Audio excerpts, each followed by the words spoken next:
Tak hanya nyawa bos rental, berkas penting dan uang 20 juta juga lenyap dalam tragedi Sukolilopati. Cerita lain di balik peristiwa tewasnya bos rental Pak Burhanis di Sukolilopati, Jawa Tengah. Kasus ini menjadi viral karena Burhanis yang tak bersalah dikeroyok dan dianiaya hingga meninggal dunia.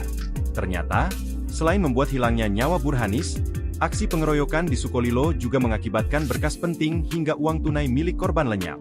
Hal itu seperti diceritakan sahabat sekaligus rekan kerja Burhanis, Indra Natajaya atau Nata.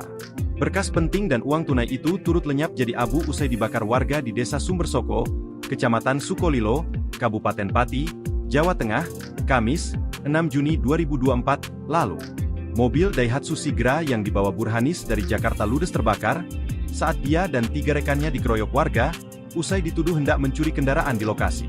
Nata mengatakan Burhanis berangkat dengan mengendarai Daihatsu Sigra bersama 3 rekannya, SH, KB, dan AS.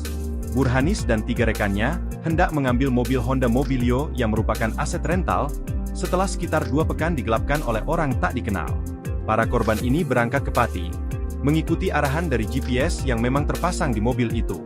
Begitu tiba di Desa Sumbersoko, Burhanis dituduh hendak mencuri mobil dan warga pun berkumpul untuk mengeroyoknya.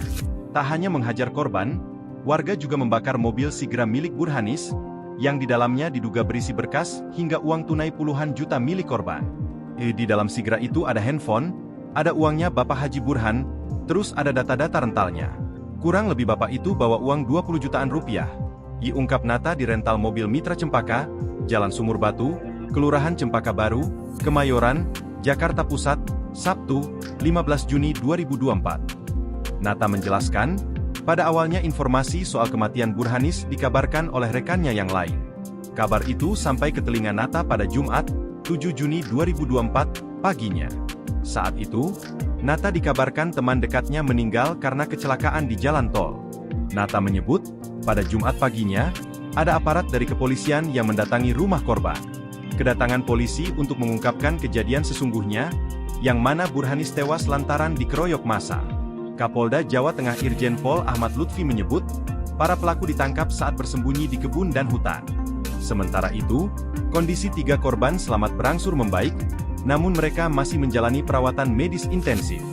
Mereka juga sudah dipulangkan ke kediamannya masing-masing di Jakarta dan Karawang, Jawa Barat. Download Tribun X sekarang, menghadirkan lokal menjadi Indonesia.